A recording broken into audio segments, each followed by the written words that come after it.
So back with the latest in the Middle East, the United States conducting a fresh round of strikes against Iran in an attempt to counter Tehran's aggression in the Strait of Hormuz.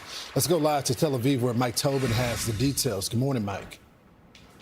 Good morning, Lawrence. The latest in the back and forth with struggle for control over the Strait of Hormuz has Iran once again firing on its neighbors. Jordan, Oman, Bahrain, and Kuwait all took fire. The Kuwait is saying that border crossings, even an oil rig were hit out there. There's been a lot of social media traffic suggesting that U.S. service members were injured in Kuwait. Those reports are not true.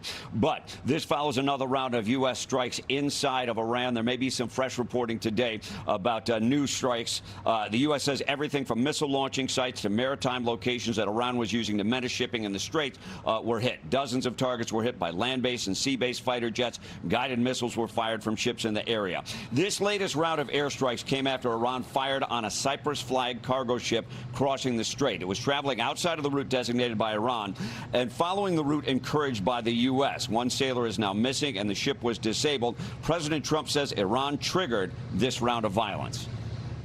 Agreed to a deal yesterday, a perfect deal for us. No nuclear, no this, no that, no nothing. They gave up everything. And then after that, they left the room. And then within an hour, they launched a drone at a ship.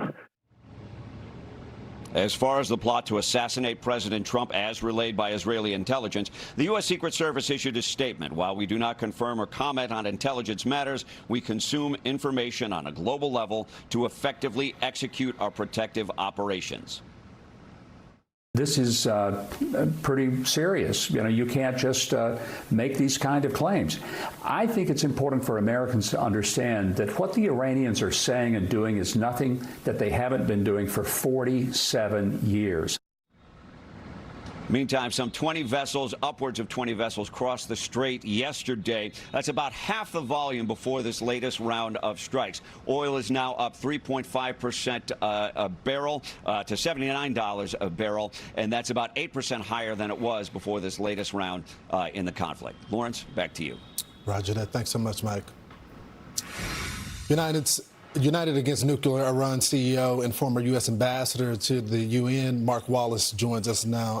Mr. Ambassador, thanks so much for joining the program. I want to talk about the Strait. Before we get to the Strait, though, there is some reporting that when you look at Fordo, Natanz, or Esfahan, there has been no movement there. But it does look like some of the surveillance imaging is showing that they're trying to reconstitute Pixax Mountain. What do you make of that?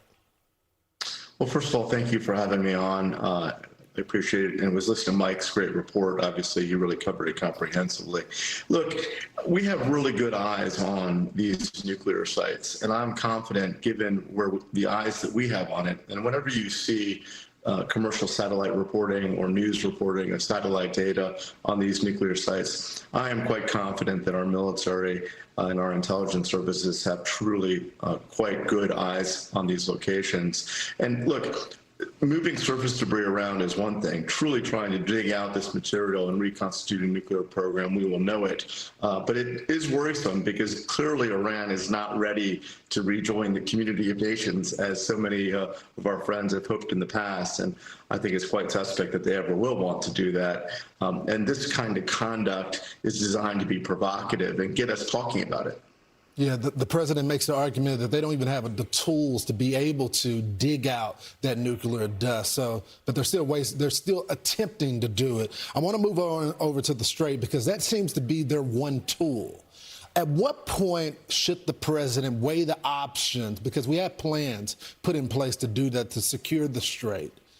Are we reaching that moment that the president may implement that plan so we take that off the table, those cards?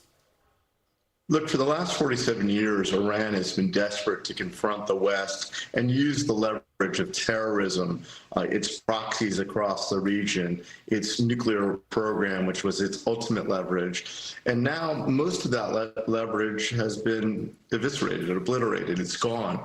And the last gasp of this leverage that they hope to have, even as oil prices and China's oil consumption as oil producers around the strait are redirecting. The control of the Strait of Hormuz and the effort to try to control that is their desperate effort to regain or try to assert regional hegemony, control in the region.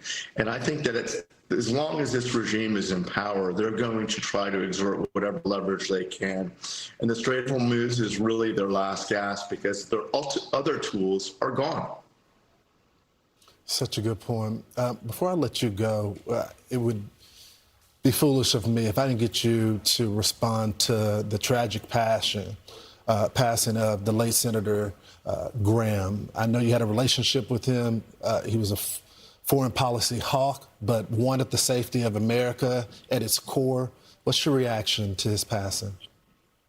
Well, first of all, thanks for asking that question, because Senator Graham was part of the Three Amigos. We were close to many government officials in our own country and others, and Senator Graham was a great friend of ours and our our colleague Joe Lieberman, who passed some time ago now as well. I think really the point to remember, Lindsay, a group of us were circulating a picture last night that our great friend Ileana Ross-Lehtinen, the former chairman of the House Foreign Affairs Committee, sent to me. And it was a picture of Lindsay in New Hampshire with Jeb Bush, John McCain, Ileana, and others. And Lindsay was just beaming with this smile. There was a joy to Lindsay's politics, his policy, the things that he cared about. He loved doing this stuff. He loved confronting the challenges of the United States, and he loved working with other members, regardless of party. And I think the thing that will be missed most about Lindsay was his knowledge, expertise, but also the joy that he had in working on these issues. And I think the sense of privilege that he had in working on them, and just the joy that he had in working with everyone on Capitol Hill and across the aisle. We're seeing less and less of that in politics today. And with the last of the Three Amigos gone, it's a real sad day for America. It really is. The man loved being a senator. Thank you so much, sir. He did. I appreciate you, Ambassador. Thank you.